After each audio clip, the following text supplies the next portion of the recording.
हाँ, तब ये बताओ क्या हुआ टेस्ट एनजी का कहाँ तक करके देखे? तो अपने उसी फ्रेमवर्क पे जो टेस्ट केस ऑटोमेट किए हो ना, तो @टेस्ट एनोटेशन देखे हो और क्या देखे हो अभी तक? बिफोर मेथड और आफ्टर और अभी 3 ही बताया हैं? अच्छा, पीआरटी मत पढ़ा करो, प्रायोरिटी पढ़ा करो, ठीक है? तो अच्छा प्रायोरिटी देते हो और क्या? इनेबल डिसेबल ही बताया होगा, सिर्फ प्रायोरिटी बताया नहीं, बिफोर आफ्टर बताया वो ठीक है। और जो नहीं @टेस्ट के अंदर @टेस्ट के अंदर जो वो पैरेंथेसिस देके उसके अंदर भी हम दे सकते हैं ना, वहाँ हम दे सकते हैं प्रायोरिटी इक्वल्स टू 1 2 3 4 इस तरह से। अगर प्रायोरिटी 1 मतलब वो पहले चलेगा, प्रायोरिटी 2 बाद में। अगर प्रायोरिटी न दी हो तब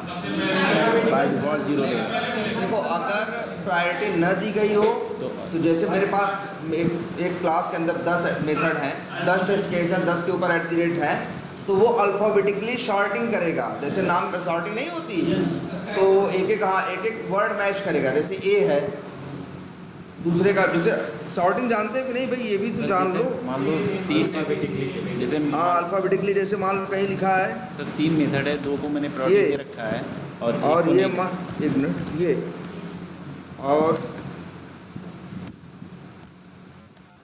अब अगर हम अब इसकी शॉर्टिंग करने के लिए कहें तो सबसे पहले कौन है? शॉर्टिंग देखो हमेशा 2 टाइप की होती है, असेंडिंग और डिसेंडिंग, जिसे कहते हो ना हम लोग बचपन में, चढ़ता हुआ क्रम और उतरता हुआ क्रम। तो वही क्या है, असेंडिंग और डिसेंडिंग। तो अगर हम इसको असेंडिंग ऑर्डर में करेंगे तो देखो ये मैच कैसे करता है ना, देखो ध्यान से देखो, ऐसे नहीं मैच करता, नीचे से चलेगा नहीं। जैसे ये 3 है मान लो, अब इस 3 को इसे असेंडिंग ऑर्डर में करना है, तो इसे ये डिसाइड करना पड़ेगा ना कौन छोटा है और कौन बड़ा। अब छोटे बड़े की बात करें, जैसे एक नंबर हो,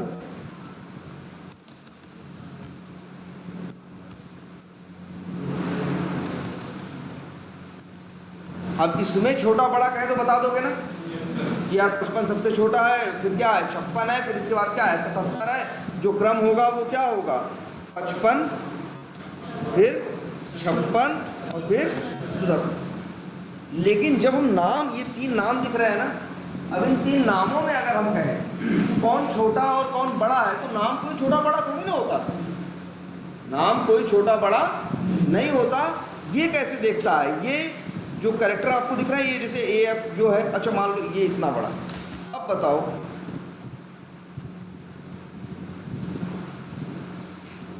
इन तीनों में कौन बड़ा है, कौन उससे छोटा है और कौन उससे छोटा है? सबसे नीचे वाला तुम्हें लग रहा है सबसे बड़ा है, ठीक है। इसके बाद ये लग रहा है और इसके बाद ये। तो पहली बात तो ये बात एक समझ लेना कि एक स्ट्रिंग के अंदर कितने कैरेक्टर हैं, इससे वो बड़ा नहीं होता। जानते हो लिखा है नहीं ये, देखो ध्यान से, और ये लिखा है देखो B। अगर शॉर्टिंग की बात करेंगे, इसे क्रम से किया जाएगा, तो ये छोटा है, ये उससे बड़ा है, क्योंकि हमेशा मैच किया जाता है पहले अक्षर को पहले अक्षर से। बड़ा छोटा डिसाइड करने के लिए क्या मैच करते हैं, पहले अक्षर को पहले अक्षर से। 2 में अगर डिसाइड करना है कौन बड़ा है छोटा है, तो एक पहले का पहला लेंगे और दूसरे का पहला, ना दूसरे का दूसरा नहीं, दूसरे का भी पहला, और देखेंगे उनमें कौन छोटा बड़ा। तो जैसे यहाँ देखो ये पहला और ये मैच है, ये मैच कर रहा है, फिर दूसरा देखोगे, दूसरा ये भी मैच कर गया, तीसरा ये क्या है SS, और ये क्या है J आता है पहले, S आता है बाद में। J है छोटा, S है बड़ा। बाकी इसमें 500 अक्षर हैं कि 1000 अक्षर है, उससे कोई लेना देना नहीं है। जब भी स्ट्रिंग्स की शॉर्टिंग की जाती है, तो शॉर्टिंग का मतलब यही होता है कि उनको क्रम में लगाना, मतलब क्या, उनके पहले कैरेक्टर को मैच करेगा, उसके हिसाब से जो पहला है वो। फिर इसके बाद मान लो 2 का पहला मैच कर गया, तो फिर दूसरे से डिसाइड करेगा। अगर दूसरा मैच कर गया तो तीसरे से, कहीं ना कहीं होगा। आई बस आई जहाँ मिसमैच होगा फिर उसमें होगा ना कौन बड़ा है कौन छोटा, तो जो छोटा है वो छोटा, वो जो बड़ा है वो बड़ा। अगर जैसे मान लो यहाँ 4 हैं, पहले देखें सबसे छोटा कौन है, तो ये देखो A F S H D है, A F J है ना, है A F J है, J छोटा है ना, तो सबसे छोटा है तुम्हारा ये। फिर इसके बाद है ये, फिर इसके बाद है ये। अरे कहाँ से भाई, J से छोटा B है ना, पहले फिर क्या है B है और फिर है तुम्हारा ये J। ये सही क्रम है, इसे कहेंगे शॉर्टिंग। और ये शॉर्टिंग कैसी है, असेंडिंग, चढ़ता हुआ क्रम। अगर उतरता हुआ क्रम होगा तो जस्ट उल्टा हो जाएगा, सबसे पहले ये होगा, फिर ये होगा, फिर ये होगा और फिर ये होगा। वही क्या है, असेंडिंग और डिसेंडिंग। कहेंगे तुमसे असेंडिंग ऑर्डर में कर दो, डिसेंडिंग ऑर्डर में कर दो या शॉर्टिंग कर दो, तो तुम समझ जाना इसकी बात करना है, ठीक है। और ये चीज़ नंबर में तो नंबर से डिसाइड होगी, लेकिन जो स्ट्रिंग्स होंगे उनमें उनके कैरेक्टर से डिसाइड होगी। और अच्छा ये बताओ कैसे सोचता है कि ये A छोटा है, ये या B बड़ा है, A छोटा है, तो तुम्हें पता है ना हर कैरेक्टर का ASCII कोड होता है। एक स्मॉल A का आई थिंक कितना होगा 97 है, और स्मॉल B का क्या है 98, तो वो डिसाइड कर लेता है B बड़ा है और 97 क्या है, A क्या है छोटा, ठीक है। तो भैया उसमें नोट्स बनाना शुरू किए। पहले तो जो तो पढ़े हो वो तो ठीक है, अब टेस्टेंजी की नीड्स के ऊपर बनाओ। सबसे पहला क्वेश्चन है टेस्टेंजी यूज़ क्यों करते हैं, ठीक है। ये क्या कर रहा है तुम्हारा, टेस्ट केसेस को, हाँ रिपोर्ट तो जनरेट कर रहा है, टेस्ट केसेस को रन करना और मैनेज करना क्या हो गया है, ईजी हो गया। तुम सोचो जब तक बिफोर मेथड नहीं यूज़ कर रहे थे तो हर कोड में ब्राउजर लॉन्च कर रहे थे, लॉगिन कर रहे थे कि नहीं कर रहे थे, 2-3 लाइन हर मेथड में लिख रहे थे, हर टेस्ट केस में लिख रहे थे। अगर तुम्हारे पास 500 टेस्ट केस हो तो 1500 लाइनें हो जाएंगी ना। अगर हम उसको बिफोर मेथड में डाल दें तो क्या होगा, उसे हमें कुछ करना ही नहीं है, वो अपने आप हर बार चलेगा, वो अपने आप हर बार चलेगा, ठीक है। तो वो 1500 लाइनें लिखने की ज़रूरत हमें नहीं पड़ेगी। चलो ठीक है, वो विकास अभी बता रहा है जब तक, तो उसको पूरा देखते रहो। अच्छा ये API वाला कॉन्फ़िगर किया आपने अपने सिस्टम पे, हो गया। किस पे नहीं चल रहा है, किसके पे, और नहीं ये बताओ जब तुमने इसको कलेक्शन, देखो सबसे इसमें हमने क्या चीज़ बताई थी, सबसे पहली बात बताई थी कि जब भी वर्क करोगे तो क्या होगा, तुमको अक्सर डेवलपर तुम्हें क्या देगा, एक कलेक्शन देगा। कलेक्शन एक जेसन फाइल होती है, या तो वो तुम्हें जेसन फाइल का क्या दे देगा, डायरेक्टली वो एक जेसन फाइल दे देगा, बहुत बड़ी होगी, अगर खोल के देखोगे तो शायद उस जेसन फाइल में 10-20 हज़ार लाइनें होंगी या 2-5 हज़ार लाइनें होंगी, खूब बड़ी होंगी, क्योंकि उसके अंदर एक API नहीं है। एक कलेक्शन के अंदर क्या एक API होती है, नहीं। देखो हमने देखा ना लास्ट क्लास में हमने क्या किया था, इंपोर्ट किया था ना, कहाँ गए थे, चाहे लिंक से किया है कहीं से भी किया, तो हमने इंपोर्ट किया, इंपोर्ट करने के बाद इतनी चीज़ें आ गई कि नहीं आ गई, ये इतनी चीज़ें आ गई थी कि नहीं आ गई। ये सब क्या है, अलग अलग APIs, हर फंक्शनैलिटी के लिए एक क्या बनी हुई है, API बनी हुई है। और ये पूरा क्या है, एक कलेक्शन है।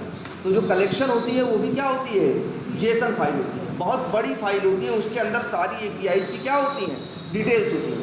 या तो तुम्हें वो जेसन फाइल देगा, डाउनलोड करके इंपोर्ट कर लेना, या तो तुमको एक लिंक देगा, कहेगा यहाँ रखी है, बस तुम इसे क्या कर लो, इंपोर्ट कर लो। तब तुम क्या करोगे, इंपोर्ट करोगे और कहाँ जाओगे, लिंक में जाओगे, यहाँ वो URL डालोगे जहाँ रखी होगी, जहाँ भी रखी हो, और इसके बाद क्या करोगे, कंटिन्यू करोगे, वहाँ से वो कलेक्शन को उठा के यहाँ पे क्या कर देगा, इंपोर्ट कर लेगा, तुमको सब दिखना शुरू कर देगा। इतनी बात पता थी। हर API के साथ एक बात और बताई थी हमने कि हर एक API के साथ एक सबसे मैंडेटरी चीज़ होती है, और वो क्या, API का URL। बिना यूआरएल का या यूआरआई वर्ड इस्तेमाल कर रहे थे ना, बिना यूआरएल या यूआरआई का कोई भी एपीआई नहीं हो। हमेशा उसके पास क्या होगा, एक यूआरएल या यूआई होगी, यूआरएल या यूआरआई होगा, जिसके जो उस एपीआई का क्या होगा, एड्रेस होगा। तो जब भी उस एपीआई को कॉल करना है, एपीआई रखी है कहीं ना, लेकिन उसे कॉल करोगे कैसे करोगे, हिट कैसे करोगे, उस एपीआई का एक यूआरएल है। तो तुम्हें एक चीज़ का क्या चाहिए, यूआरएल। यूआरएल को भी हमने समझना बताया था। एपीआई की लैंग्वेज में या कहीं भी नॉर्मली इस यूआरएल को क्या बोलते हैं, बेस यूआरएल। ये क्या है, बेस यूआरएल है। इसके बाद ये लिखा है 3 कमेंट आईडी जो भी लिख रहा है, या इस तरह से ये जो लिखा हुआ है ये 3 है, या फिर ये क्या है, कमेंट है। इसको इसको बोलते हैं क्या, देखो पहले तो पूरे को बोलते हैं क्या, एंड पॉइंट। अब एंड पॉइंट में भी अगर ऐसे दिखे कोई चीज़ स्लैश के बाद जो आगे इसके बाद उसके क्या हो, स्लैश हो, जैसे 3 है और जैसे ये क्या है, कमेंट है, इसको बोलते हैं क्या, पाथ पैरामीटर। क्या बोलते हैं, पाथ। पूछेगा इंटरव्यू में ये पाथ पैरामीटर क्या है, या इसमें ढूंढ के बताओ पाथ पैरामीटर कहाँ है। और इसके बाद ये बताया था कई बार एपीआईज के आगे क्या होगा, क्वेश्चन मार्क। और इसके बाद कुछ ऐसे होगा, जैसे मान लो सपोज करो नेम इक्वल्स टू जैसे राहुल, और एंड एज इक्वल्स टू जो भी है, इस तरह से कर। ये क्या हो गए, इनको बोलेंगे क्या, क्वेरी पैरा। नाम कितना अच्छा है, क्वेरी मतलब क्वेरी वर्ड आया है क्वेश्चन से। क्वेरी वर्ड हम क्लास में नहीं करते, अगर कोई क्वेरी हो तो पूछ लो, क्वेरी का मतलब कोई क्वेश्चन है तो पूछ लो। नहीं लग रहा है ये क्वेश्चन मार्क बता रहा है क्वेरी, क्योंकि ये देखो ये यूआरएल क्या करता है, ये जाएगा यहाँ पे api.imgur.com, वहाँ पे 3 नाम का फोल्डर होगा, उसके अंदर क्या होगा, कमेंट नाम का होगा, और उसके अंदर फिर आगे क्या होगा, क्वेश्चन मार्क। अब कमेंट के अंदर तो हो सकता है सैकड़ों कमेंट, लेकिन मान लो हमें उसकी कमेंट ढूंढनी है जिसका नेम क्या है, राहुल है, और एज क्या है, 20। तो देखो ये क्वेश्चन नहीं कर रहा है, उसमें से भी वो ढूंढ के लाओ जिसका नाम क्या हो, राहुल हो, और एज क्या हो, 20। इसलिए इसको क्या बोलते हैं, क्वेरी पैरामीटर। कुछ क्वेश्चन कर रहा है ना। ये अपने मन से जो हम जोड़ दिए ऐसे जोड़ नहीं सकते। अगर एपीआई बनाने वाले ने बनाया होगा, वो क्वेरी पैरामीटर डिफाइन किया होगा, तब कर सकते हो, अदरवाइज नहीं कर सकते। ऐसे नहीं कहीं भी कुछ भी जोड़ दिया। इतनी बात क्लियर थी। और एक चीज़ और हमने बताई थी कि जो भी एपीआई होती है, हर एपीआई के साथ अब एक मेथड लगा होता है कि उस एपीआई के साथ तुम कर क्या सकते हो। वो गेट हो सकती है, वो पोस्ट हो सकती है, वो पुट हो सकती है, वो पैच हो सकती है, वो डिलीट हो सकती है, या और भी कई मेथड्स। मेनली ये कितने हैं, 5। तो एपीआई के साथ ये भी है, अपने मन से नहीं देंगे हम। ये हमने क्या गेट खुद लिखा, जब हमने इंपोर्ट किया था कलेक्शन को, तो अपने आप जो एपीआई लोड हुई थी उसमें उसका यूआरएल भी था, और साथ में उसका क्या था, मेथड भी था कि नहीं था। जैसे मेथड कौन सा है, गेट। तो गेट क्या है, मेथड है, और ये भी तुम अपने हिसाब से चेंज नहीं कर सकते। अगर कभी अपने हिसाब से चेंज करने की करोगे तो एरर आएगी। वो कहेगा कि भैया इस एपीआई के साथ ये मेथड सपोर्ट ही नहीं करता, बनाया ही नहीं गया इस हिसाब से, तुम कॉल कैसे कर रहे हो। जैसे ये गेट के लिए बनाया गया है, और तुम यहाँ क्या यूज़ करो, पोस्ट। तो अभी चलेगा। अब आएगा मेथड कुछ ऐसा, अनसपोर्टेड मेथड, इस टाइप की क्या आएगी, एरर आएगी। ठीक है, अच्छा ये बताया। और ये पैरामीटर्स दिख रहे हैं ना आपको, जैसे यहाँ पे लिख दे, मान लो, देख रहे हो, अगर पैरामीटर कभी जोड़ना हो ऐसे भी कर सकते हो। देखो क्या कर रहा है, यहाँ पे जो जोड़ोगे वो यहाँ क्या हो जाएगा, ऐड हो जाएगा, या फिर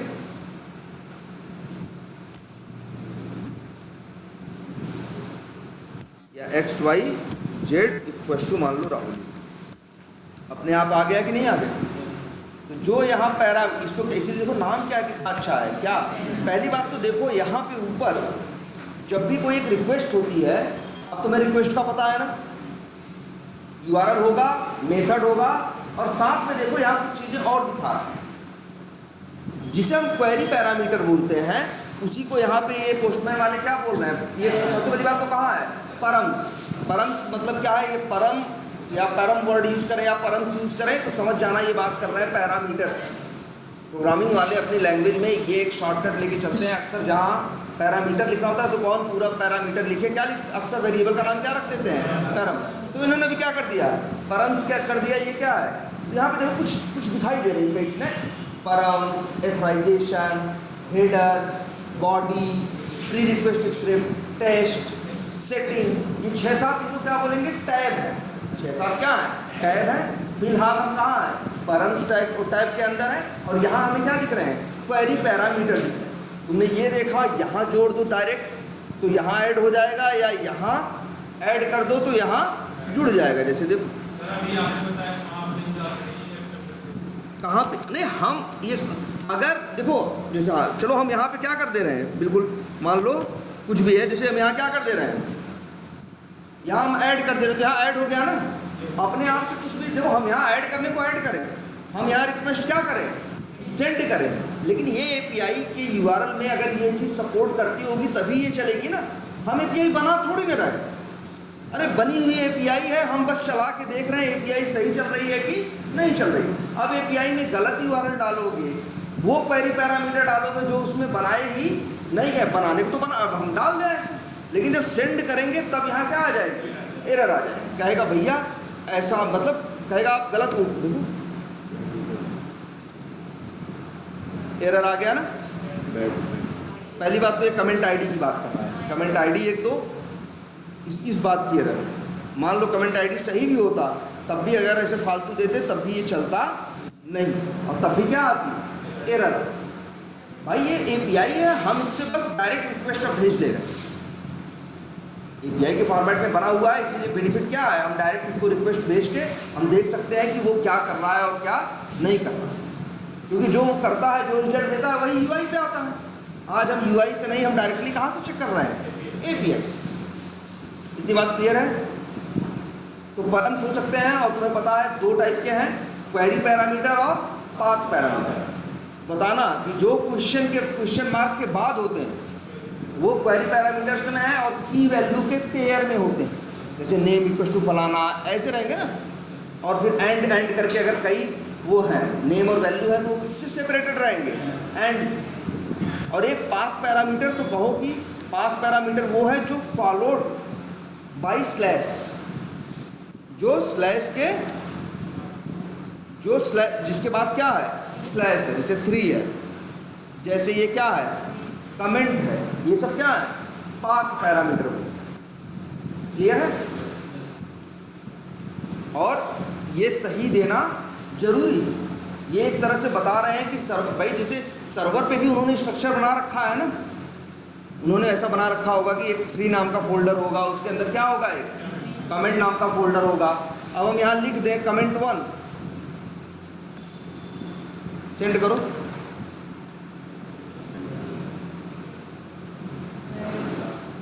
ये एरर आ रही है, और एरर भी किससे रिलेटेड है, 404 कभी देखा है। एक काम करना, किसी ब्राउज़र पे जाना, जब कोई गलत यूआरएल डालना, जो यूआरएल एग्जिस्ट नहीं करता हो, और इंटर मारोगे तो आएगा क्या, 404, उसका मतलब होता है पेज नॉट फाउंड। जब तुम जो यूआरएल दे रहे हो यूआरएल ही गलत है तो कैसे चलेगा। जैसे कहीं देखो, कहीं भी होगा, जैसे देखो मान लो हम कोई भी एप्लीकेशन, हम लो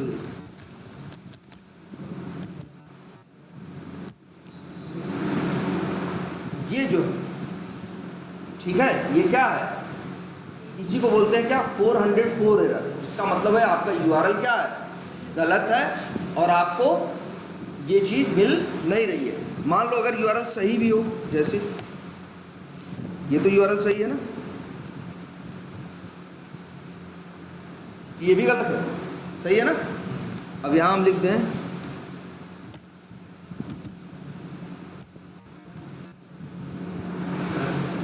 आ गया ना 404 not found. Local host colon double at है, लेकिन local host colon double at ABCD नहीं है। ये तो तुम URL ही क्या डाल रहे हो, गलत डाल रहे हो। ये डाल देते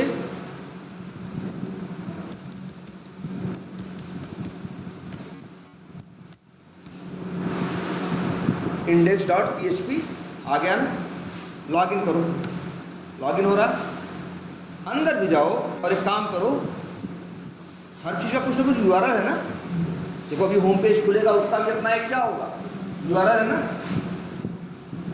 ये देख रहे हो, ये क्वेरी पैरामीटर है कौन सा,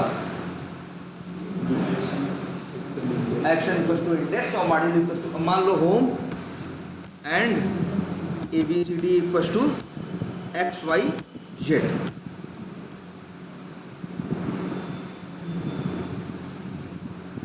अच्छा इसमें उसका नहीं, एक काम करो जरा,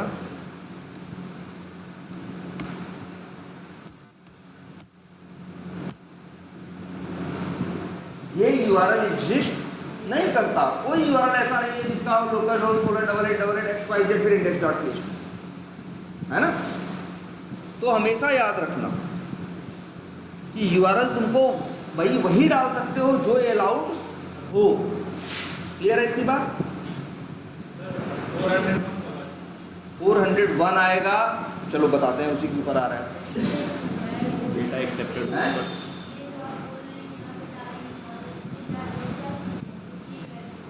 ये की वैल्यू नहीं, कुछ भी नहीं डालोगे, वही डालोगे जो सपोर्टेड है। नहीं, जो सपोर्टेड नहीं है वो काम नहीं करेगा। अच्छा ये देख रहे हो, तो इतना समझ में आया रिक्वेस्ट के बारे में। अब अगली चीज के ऊपर आओ, ये क्या लिखा हुआ है, एथराइजेशन। एथराइजेशन तुम जानते हो वर्ड किससे है, किसी चीज किसी काम को करने के लिए किसी को क्या करना, एथराइज करना या अनुमति देना कि भैया ये काम तुम कर सकते, ये काम तुम कर सकते हो। इसके लिए क्या हो तुम, एथराइज्ड। जैसे मतलब कोई भी काम सोचो, जैसे तुम्हें ये काम कर, जैसे मान लो तुम्हें कहीं जॉब करनी है, ग्रेजुएशन कर लिए हो, ग्रेजुएशन क्या है उसका, एथराइजेशन है। जब वो कर लोगे तो क्या हो जाओगे तुम, एथराइज हो जाओ। इतनी बात समझ में आती है। इसीलिए वर्ड क्या लिखा है, एथराइजेशन। दो वर्ड इस्तेमाल होंगे, ये याद रखना भैया, ये पूछेंगे और कई बार तुमसे इसका अंतर भी पूछेंगे।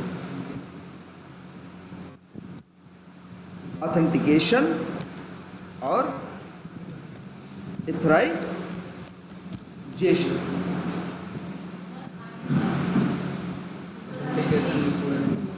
गलत लिखा होगा, और ऑथेंटिसी, ऑथेंटिक, ये क्या हो गया, ऑथेंटिकेशन और एथराइजेशन। पहले तो ये दो वर्ड तुम्हें सुनने को मिलेंगे। अब क्या है ऑथेंटिकेशन और क्या है एथराइजेशन, ठीक है। तो ऑथेंटिकेशन मतलब होता है कि सबसे पहले जैसे हम ही हैं, मान लो जैसे तुम जैसे मान लो तुम एयरपोर्ट पे जाते हो, तो एयरपोर्ट पे जब जाते हो तो सबसे पहले गेट पे एक CRPF का या जिसका भी वो एक आदमी खड़ा होता है, वो सबसे पहले तुमसे क्या मांगता है, तुम्हारा आधार कार्ड मांगता है और टिकट मांगता है। आधार कार्ड मांगता है और क्या मांगता है, टिकट। वो तुम्हारा टिकट देखता है, तुम्हारा आधार कार्ड करता है, तब तुम्हें वो क्या करता है, और तुम्हें सामने देखता है, फोटो देखता है। अब वो तुम्हें क्या करता है, ऑथेंटिकेट करता है। क्या करता है, ऑथेंटिकेट करता है कि हाँ तुम सही आदमी हो, तुम्हारा सही टिकट है। इसके बाद वो तुमको जाने देता है अंदर ना। अब वो तुम्हें क्या कर रहा है, एथराइज कर रहा है। तो हमेशा याद कर लेना, कहीं भी पहले ऑथेंटिकेशन होगा और इसके बाद क्या होगा, एथराइजेशन। ऑथेंटिकेशन का मतलब है उसको क्या करना, पहचान करना। हाँ, इसके बाद उसको क्या करना, आगे के काम के लिए एथराइजेशन करना या अलाउ करना। क्लियर है इतनी बात। चलो ठीक है, यहाँ तो तुम्हें एक कॉमन वर्ड ही दिखाई दे रहा है, क्या, एथराइजेशन। कई बार तुमसे पूछेंगे, कभी ये मत कह देना पहले एथराइजेशन होगा बाद में ऑथेंटिकेशन होगा ना। पहले ऑथेंटिकेशन होता है, जैसे यूज़र नेम पासवर्ड लॉगिन करते हो ना, यूज़र नेम पासवर्ड डालते हो, लॉगिन बटन पे क्लिक करते हो, तुम्हारे यूज़र नेम और पासवर्ड का सबसे पहले वो क्या करता है, ऑथेंटिकेशन करता है। फिर तुमको वो एथोराइज करता है कि तुम उसको जाके आगे अंदर क्या करो, यूज़ करो। जो यूज़र नेम पासवर्ड अपने डेटाबेस से मैच करता है ना तुम्हारा कि सही है कि गलत है, वो क्या कर रहा है उस टाइम पे, ऑथेंटिकेट कर रहा है। क्लियर है इतनी बात? अब जरा आते हैं एथोराइजेशन पे। और यहाँ अच्छा ये बताओ, हमने बता दिया एपीआई है, एपीआई का क्या है, यूआरएल है, और उसके साथ एक क्या है, मेथड है, गेट पोस्ट ऐसा कुछ होगा। तो बताओ अगर मेरे पास कोई एपीआई है और हम तुम्हें दे दे तो तुम भी वही यूआरएल डालोगे, वही गेट पोस्ट जो भी होगा मेथड सेलेक्ट करोगे और क्या करोगे, रिक्वेस्ट भेजोगे तो काम करेगा। लेकिन ऐसा करने लगेगा तो दिक्कत नहीं हो जाएगी भाई। सिक्योरिटी नाम की तो कोई चीज़ ही नहीं रही ना। आज अब भी तुम अपना फेसबुक यूज़ करते हो तो सबसे पहले तुम क्या करते हो, लॉगिन करते हो ना, कि सीधे फेसबुक यूज़ करना चालू कर देते हो। पहले लॉगिन करते हो, इसके बाद कुछ करते हो ना, तुम ही सोचो। तो भाई सिक्योरिटी नाम की चीज़ भी तो होनी चाहिए। और वहाँ तो भैया क्या होता था, जब तुम facebook.com खोलोगे तो सबसे पहले क्या आएगा, लॉगिन पेज आएगा। तुम्हारी मजबूरी है कि क्या डालना है, यूज़र नेम और पासवर्ड। फिर लॉगिन बटन पे क्या करना है, क्लिक करना है। फिर कहीं जाके जाओगे कहाँ तुम, अंदर, और कहाँ जाओगे, होम पेज करना है ना। लेकिन यहाँ तो कोई यूआई नहीं। अगर फेसबुक की भी एपीआई है तो फेसबुक की एपीआई को यूज़ करने के लिए तुमको यूआई खोलने की ज़रूरत नहीं है। ऐसे ही पोस्टमैन उठाओ, एपीआई का यूआरएल लो, मेथड लगाओ और रिक्वेस्ट क्या करो, सेंड कर दो। अब तो कोई लॉगिन पासवर्ड नहीं मांग रहा है। लेकिन ये जो रिक्वेस्ट है ये पूरी नहीं होगी, ये रिक्वेस्ट पूरी नहीं होगी, क्योंकि भैया वो ऐसे किसी को ऐसे नहीं कि बस आप यूआरएल जान जाओ और गेट पोस्ट जान जाओ और आप सीधे रिक्वेस्ट करके भेज करके अपना काम कर लो। तुम वो काम करने के लिए एलिजिबल हो भी या नहीं, या तुम किसका करने के लिए हो, तुम अपना करने के लिए हो ना। तुम भाई चाहिए तुम्हें अपने अकाउंट से पोस्ट करने के लिए हो ना, दूसरे के अकाउंट से पोस्ट थोड़ी ना एपीआई से कर दोगे। तो एपीआई में भी तो सिक्योरिटी नाम की कोई चीज़ होनी चाहिए। अगर इतनी सिक्योर रहेगी तब तो भैया कोई भी उसको मिसयूज करेगा। इसीलिए एपीआई जो होती हैं वो क्या होनी चाहिए, सिक्योर होनी चाहिए। इतनी बात समझ में आती है। अब दूसरी बात आती है, जब बात सिक्योरिटी की आती है तो जो हम आज एपीआई यूज़ कर रहे हैं, पहले ये भी नाम याद रखना, इसको हम लोग बोलते हैं क्या,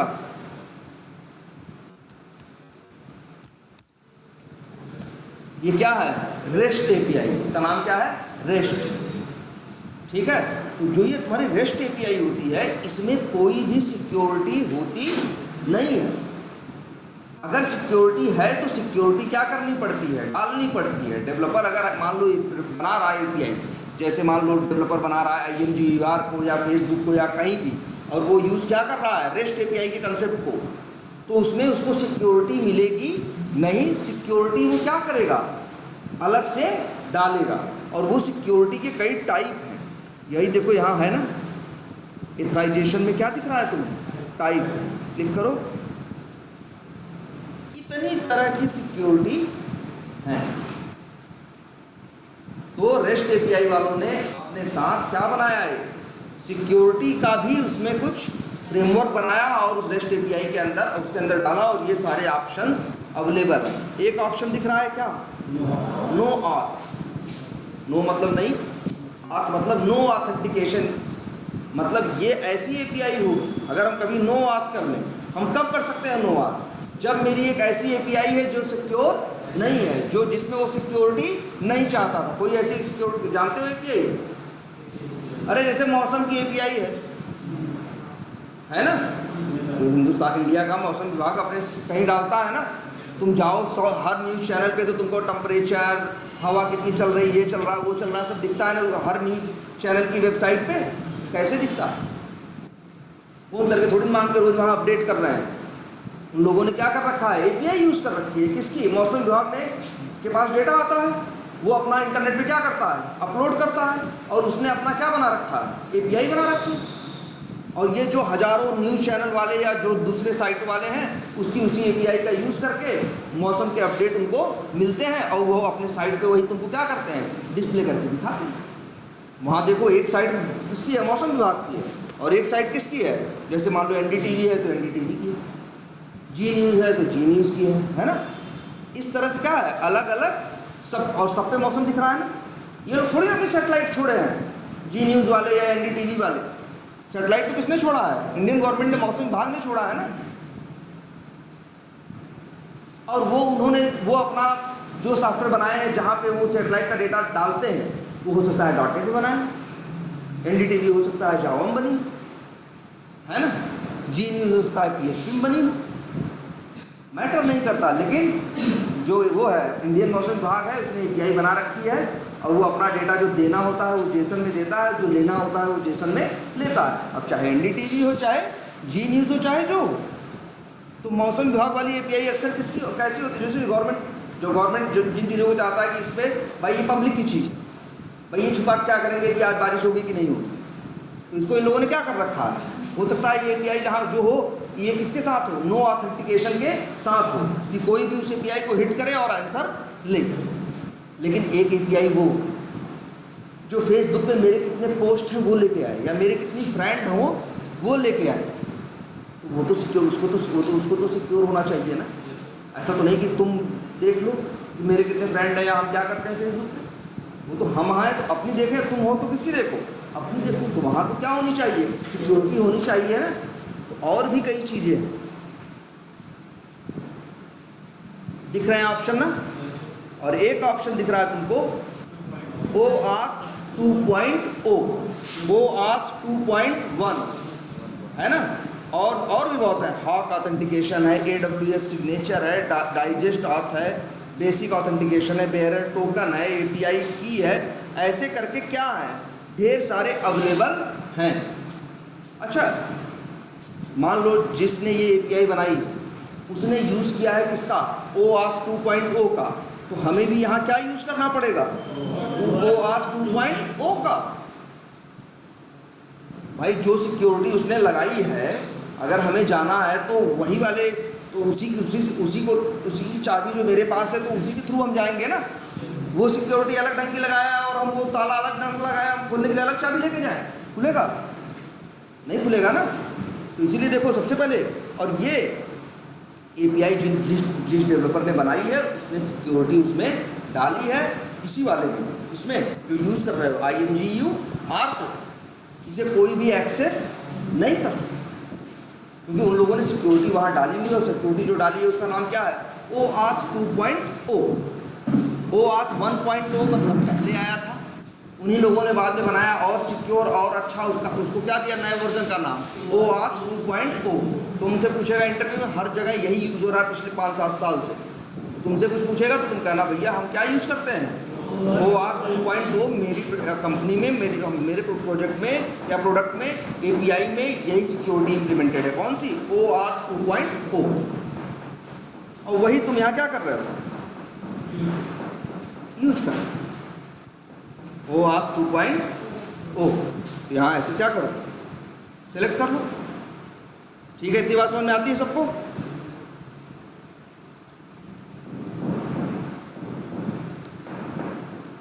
अब पहले तो समझो OAuth है क्या। OAuth उन्होंने सिक्योरिटी जब भाई देने की सोची, उन्होंने सोचा कि ऐसा बनाया जाए सिस्टम क्या हो जो सिक्योर हो। तो सिक्योरिटी में क्या होता है, अक्सर तुम सिक्योरिटी के लिए क्या यूज़ करते हो? UI पे यूज़ करते हो, तो यूज़र नेम और पासवर्ड। लेकिन उन लोगों ने भी कई बार सिक्योरिटी बढ़ा दी है ना। नए सिस्टम से लॉगिन करो तो नए कैप्चा भी आता है, नहीं तो नए सिस्टम से लॉगिन करो तो कई बार कहेंगे तुम्हारे फ़ोन पे हम कोड भेज रहे हैं। या नई पहली बार जब अपना वो नया मोबाइल लेते हो उस पर सोचते हो जीमेल लॉगिन करें, तो कहता है कि भैया हम एक कोड भेज रहे हैं, वहाँ टच कर दो तो हो जाएगा, या हम API भेज रहे हैं, ऐसा कर दोगे तो क्या होगा, हो जाएगा, ऐसा करते हैं ना। उनका क्या है, सिक्योरिटी थोड़ी और बढ़ा देना। जैसे ऐसा तो नहीं हम अपने सिस्टम की यूज़ करते हैं, अगल बगल मेरे बैठा हुआ कोई देख लिया, बगल में बैठे हुए, या CCTV कैमरा लगा के रिकॉर्ड कर लिया, लगा हो, उसने देख लिया कौन कौन सी बटन हम क्या करना है, प्रेस कर रहे हैं, और यूज़र नेम पासवर्ड डाल के मेरा क्या कर ले, लॉगिन कर ले अपने सिस्टम पे। लेकिन अपने सिस्टम पे लॉगिन करेगा तो आजकल Gmail ये करने लगा है कि भैया हम कहीं दूसरे सिस्टम पे करोगे जहाँ पहली बार कर रहे हो, तो वो कहेगा यार एक काम करो, ऐसे नहीं, तुम्हारी फ़ोन पे जो रजिस्टर्ड फ़ोन है या जो रजिस्टर्ड ईमेल आईडी है वहाँ फलाना एक नंबर जाएगा, OTP जाएगा, वो OTP डालो तो हम तुमको क्या करेंगे, लॉगिन करेंगे। तो सिक्योरिटी क्या कर दी उन्होंने, थोड़ी सी बढ़ा दी ना।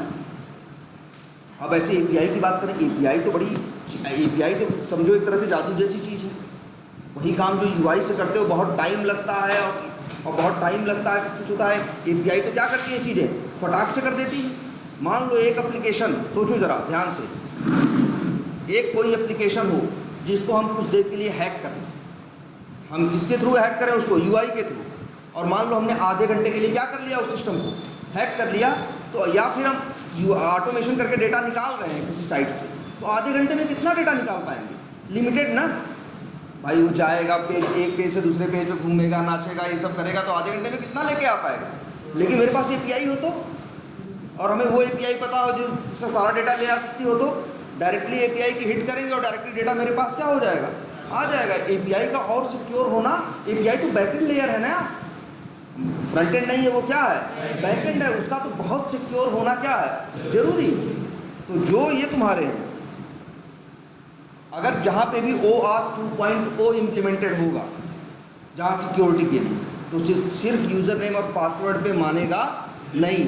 यही IMGR यूज़ कर रहे थे ना, सब लोग 2 वर्ड यूज़ कर रहे थे, क्लाइंट आईडी या एक वर्ड और, हाँ, क्लाइंट सीक्रेट। कई कई जगह दिखेगा यही वर्ड तुमको, क्लाइंट सीक्रेट, या कई जगह लिखे, कोई लोग कहेंगे इसी को क्या, सीक्रेट की। देखो कैसे काम करती है एपीआई, समझना। ये OAuth 2.0 होता है, पहले कहता है तुमसे यूज़र नेम दो और क्या दो, यूज़र नेम भी दो, पासवर्ड दो चीज़ हो गई, फिर क्लाइंट आईडी दो। अब क्लाइंट आईडी तुम्हें कहाँ से मिलेगी, हो सकता है तुम्हारे क्लाइंट ने तुमको दी हो जनरेट करके, या कहीं साइट, इसमें कैसे मिलती है, IMGR पे, वहाँ ऐड क्लाइंट करके एक URL था ना, वहाँ पे जाओ, कुछ इन्फॉर्मेशन डालो तो जनरेट होके आ रही थी ना। तो मतलब ये कि जाओ और वहाँ से क्या करो, जनरेट करो, तो क्या पाओगे, क्लाइंट आईडी, वो क्लाइंट आईडी, और फिर वहाँ और एक चीज़ पाओगे क्या, सीक्रेट की। कई जगह तो ऐसा कर देंगे, क्लाइंट आईडी डालोगे, इसके बाद तुम्हें क्या मिलेगा, और सीक्रेट की मिलेगा। और सीक्रेट की भी ऐसा होगा जो हर 2-3 दिन में क्या होता होगा, चेंज हो जाता होगा। तो ये इन्फॉर्मेशन ऐसी है कि जो फिक्स नहीं है। अगर आज तुम मेरी पढ़ भी लो और देखो क्लाइंट आईडी कितना बड़ा होता है ना, याद है इसका, खूब ढेर सारा बड़ा था ना। सीक्रेट की क्या थी, खूब नहीं, वो भी छोटी नहीं थी, क्लाइंट आईडी अल्फा न्यूमरिक सब वो, हाँ, क्लाइंट आईडी ज़्यादा बड़ी थी, लेकिन क्लाइंट आईडी और सीक्रेट की दोनों छोटे नहीं थे और बड़े थे ना। तो देखो यूज़र नेम मांगेगा, क्या मांगेगा तुमसे, पासवर्ड मांगेगा, क्लाइंट आईडी मांगेगा, और क्या मांगेगा, सीक्रेट की। तो जब भी बताओगे अपने इसके बारे में, फ्रेमवर्क पे जब तुमसे पूछेगा एपीआई टेस्टिंग के बारे में, तो जब भी नाम लोगे तो कहोगे हमारे यहाँ OAuth 2.0 इम्प्लीमेंटेड है, और वहाँ हम user name, password, client secret, client ID और सीक्रेट की। पूछेगा क्लाइंट आईडी कहाँ से मिलती है, तो कुछ बता दोगे, हमारे कंपनी में इसमें जाओगे, एडमिन या कहीं सेटिंग में जाओगे, तो सेटिंग में जाने के बाद क्या है, उसको जनरेट करने के लिए एक बटन है, वहाँ से क्लिक करोगे तो क्या होगा, जनरेट होगा। फिर वही हम कॉपी करके पेस्ट करके क्या करते हैं, यूज़ करते हैं। कितनी चीज़ें बता दी हमने भाई, user name, password, client ID और क्या, क्लाइंट सीक्रेट।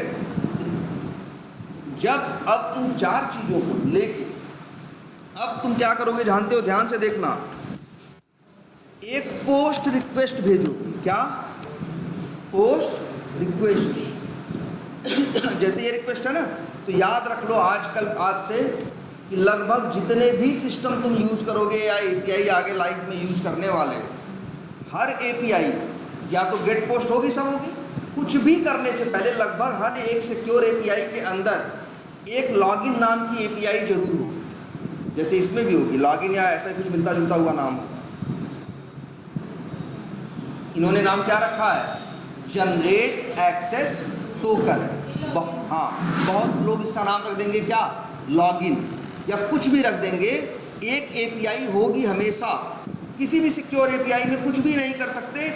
सबसे पहले तुम्हें, जैसे मान लो इसमें कौन सी है, जनरेट एक्सेस टोकन या लॉगिन नाम की एक एपीआई होगी, और याद रखना वो पोस्ट होगी।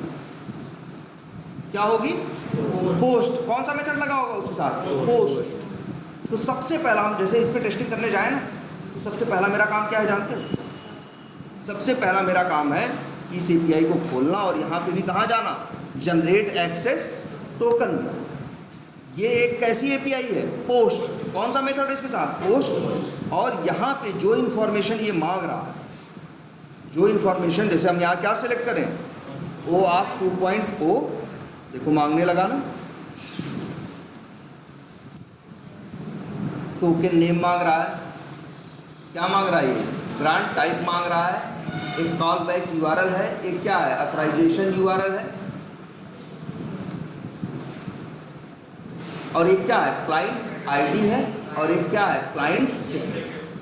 ये सारी इंफॉर्मेशन पहले भरोगे। सबसे पहला काम यही करना है, याद रखना। सारी इंफॉर्मेशन भरने के बाद अब तुम एक क्या करोगे? रिक्वेस्ट सेंड करो। तो ये 4 इंफॉर्मेशन जाएगी किसके पास? ये एपीआई जो है सर्वर पे वहाँ जाएगी। ये एपीआई इन 4 इंफॉर्मेशन को लेगी। लेने के बाद एक नया कोड जनरेट करेगी और उसको क्या बोलेंगे? एक्सेस। अच्छा, एक चीज़ और भूल गए, कई जगह तुमको ऐसा मिलेगा, क्या क्या मांगेगा ये याद रखना, ये सब इंटरव्यू में बोलना है। यूज़र नेम, और क्या चाहिए? पासवर्ड, और कई बार एक और चीज़ होगी, क्या? टोकन। और क्या होगा? क्लाइंट आईडी, और क्या होगा? Client secret. ये 5 चीज़ें तुम पोस्ट में भेजोगे, तब वो रिस्पॉन्स में क्या होगा?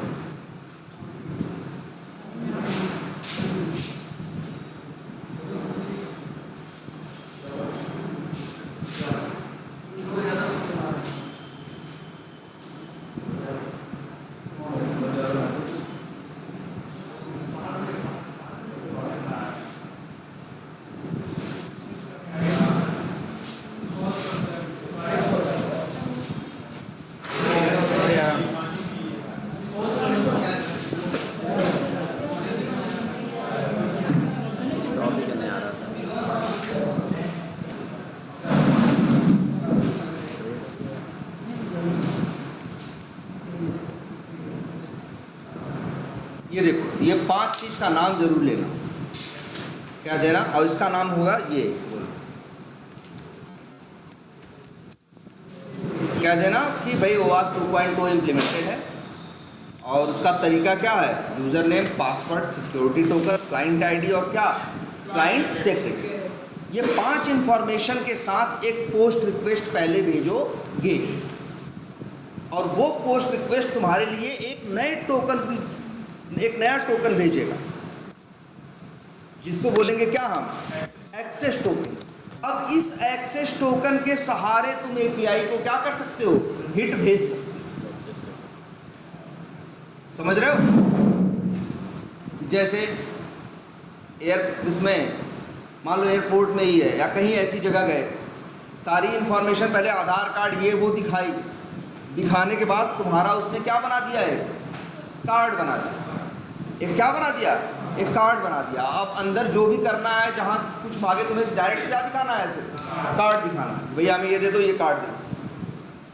तो उसने क्या किया? तुम्हारा पहले आधार कार्ड, टिकट, ये 4-5 चीज़ तुम्हारी क्या की? मिलाई। पहले इनके थ्रू एक रिक्वेस्ट गई, और रिक्वेस्ट करने के बाद तुमको एक उसने क्या छोटा सा बना के दे दिया? कार्ड। जैसे वो देखो यार, ATM बैंक में जाते हो, पहले अपना दुनिया भर की सारी देते हो ना इंफॉर्मेशन, एड्रेस, आधार कार्ड है ना, पैन कार्ड, ये 3-4 इंफॉर्मेशन देते हो कि नहीं देते हो? इसके बाद वो तुम्हारा एक ATM कार्ड बना के देता है ना। अब उस ATM के कार्ड के सहारे तुम किसी भी बैंक ATM से जाके पैसे निकालते हो कि नहीं? कहीं जाना हो, पेमेंट करना हो, पेमेंट करते हो कि नहीं? वैसे ही सेम इस कंसेप्ट को समझो। पहले तुम्हारी ये सारी इंफॉर्मेशन लेके एक पोस्ट रिक्वेस्ट भेजोगे, और वो क्या जनरेट करेगा? Access token. क्लियर? याद रहेगा ये सबको? ये सब बताना है, सारे वर्ड्स इस्तेमाल करने हैं कि फिर क्या जनरेट होता है? एक एक्सेस टोकन। अब इसके बाद हर रिक्वेस्ट, यहाँ ध्यान से देखो सब लोग भाई, यहाँ जितनी रिक्वेस्ट दिख रही है तुमको, कोई भी रिक्वेस्ट भेजोगे, सेंड करोगे, तो उसके लिए ज़रूरत पड़ेगी किसकी? Access token. और वो एक्सेस टोकन कहाँ से मिलेगा? जैसे यहाँ देखो, भेज के देखें, देखो जरा, सेंड करो,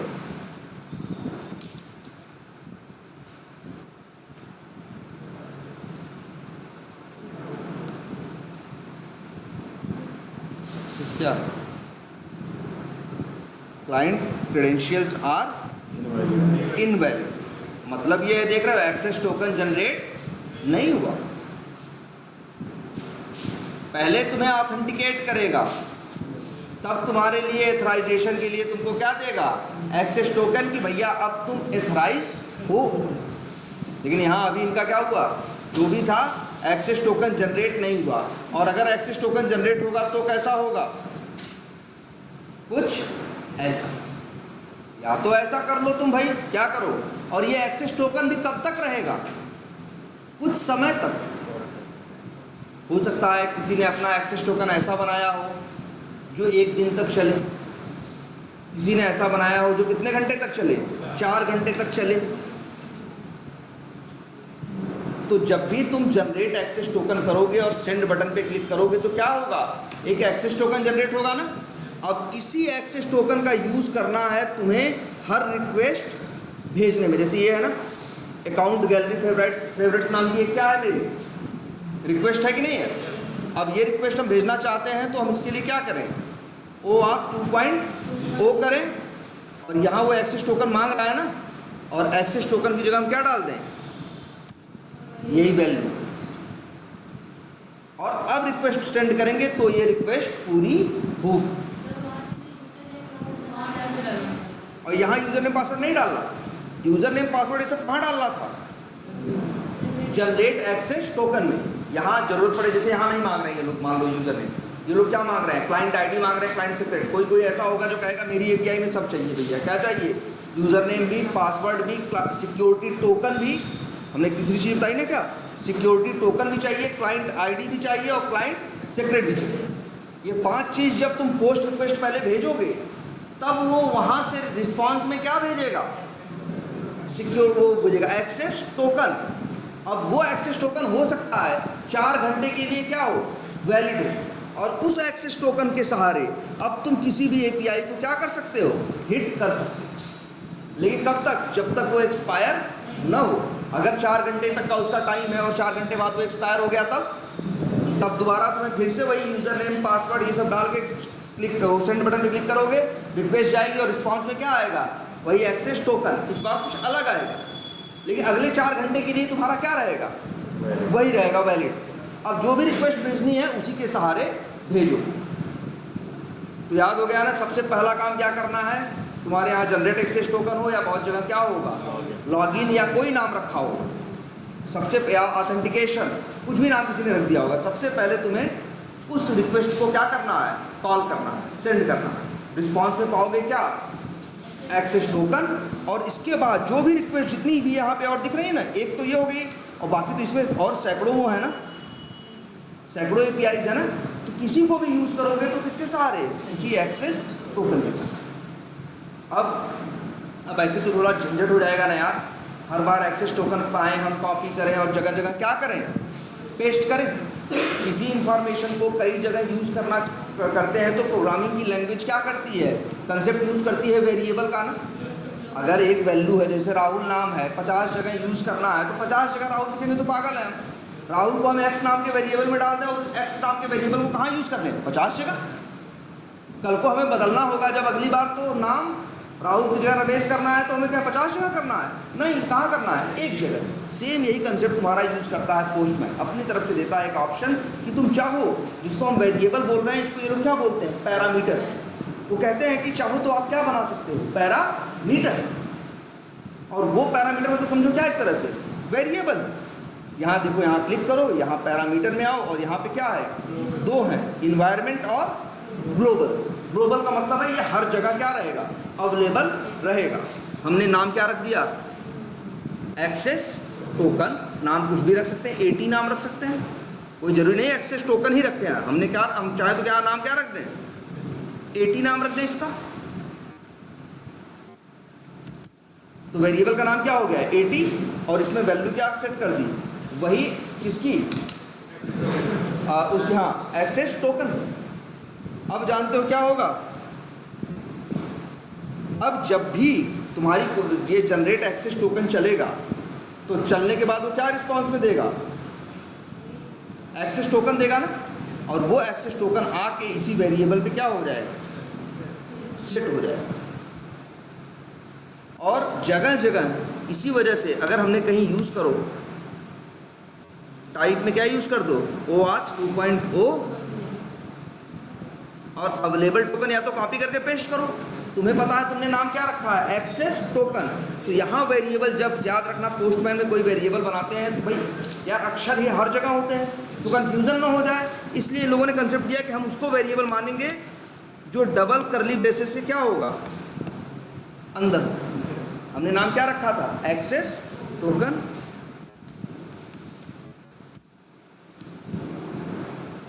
तो इसका मतलब हो गया कि जब ये चलेगा भाई रिक्वेस्ट भेजोगे तो उसकी जरूरत किसकी पड़ेगी, एक्सेस टोकन की। और एक्सेस टोकन कहाँ से उठाएगा, उसी ग्लोबल से, ग्लोबल वेरिएबल में। और वहाँ पे भाई जब भी तुम ये चलाओगे जनरेट एक्सेस टोकन, तो हर बार जनरेट होके वहाँ क्या हो जाएगा, अपडेट हो जाएगा और वहीं से ये क्या कर लेगा, उठा लेगा। बढ़िया है नहीं। अब तुम्हें हर रिक्वेस्ट में बार बार एक्सेस टोकन देने की ज़रूरत नहीं है। जहाँ ज़रूरत है तुम सिर्फ क्या यूज़ कर सकते हो,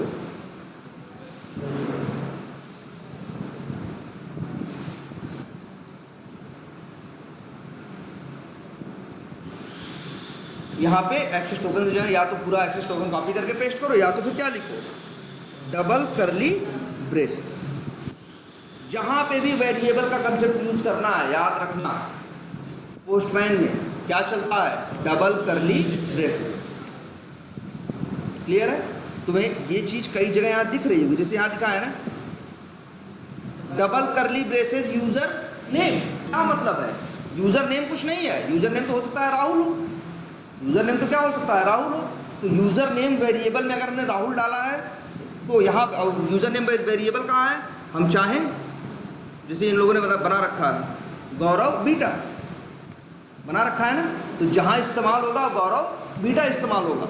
और यूज़र नेम, लेकिन अब ये गौरव बीटा ये वैल्यू गलत नहीं डाल रही, जो सिस्टम में यूज़र नेम होगा वही काम करेगा ना।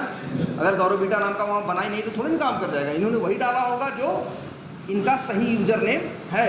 तो अब इनको जगह जगह यूज़र नेम देने की ज़रूरत नहीं है। इसी वजह से देखो यहाँ कई जगह तुमको ये चीज़ दिखाई देगी, जैसे पेज। अब तुमको API ये समझनी पड़ेगी, या इस API की हेल्प भी इंटरनेट पे अवेलेबल है। जहाँ से गए हो सब उठा रहे हो, वहाँ सारी API के बारे में डिटेल है कि इसका क्या है आर्गुमेंट, इसका URL कितना है, कौन कौन से इसमें ये पैरामीटर है, यहाँ पेज की जगह डालना क्या है। तुम चाहो तो पेज नाम का एक क्या बना देना, वेरिएबल, और उसमें जो वहाँ वैल्यू डालनी हो एक बार डाल देना, तो हम हर जगह वही यूज होगा। जब चेंज करना होगा तो डायरेक्टली उसी वेरिएबल में जाके क्या कर देना, चेंज कर देना। तो ग्लोबल वेरिएबल याद रहेगा ना, कह देना कि राइट, हमेशा कहना राइट टॉप कॉर्नर पे एक आई, आँख जैसा क्या होता है, आई साइन की एक बटन होती है, उस पर क्लिक करते हैं, वहाँ ग्लोबल पैरामीटर्स का ऑप्शन आता है, वहीं हम क्या कर देते हैं, क्रिएट कर देते हैं। और वो भी जो होते हैं जब उन्हें यूज़ करना होता है तो हमेशा डबल करली ब्रेसेस के साथ यूज़ करना। क्लियर है इतनी बात है? जैसे ऑप्शनल, कहाँ ऑप्शनल लिखा है, कहाँ ऑप्शनल है? हाँ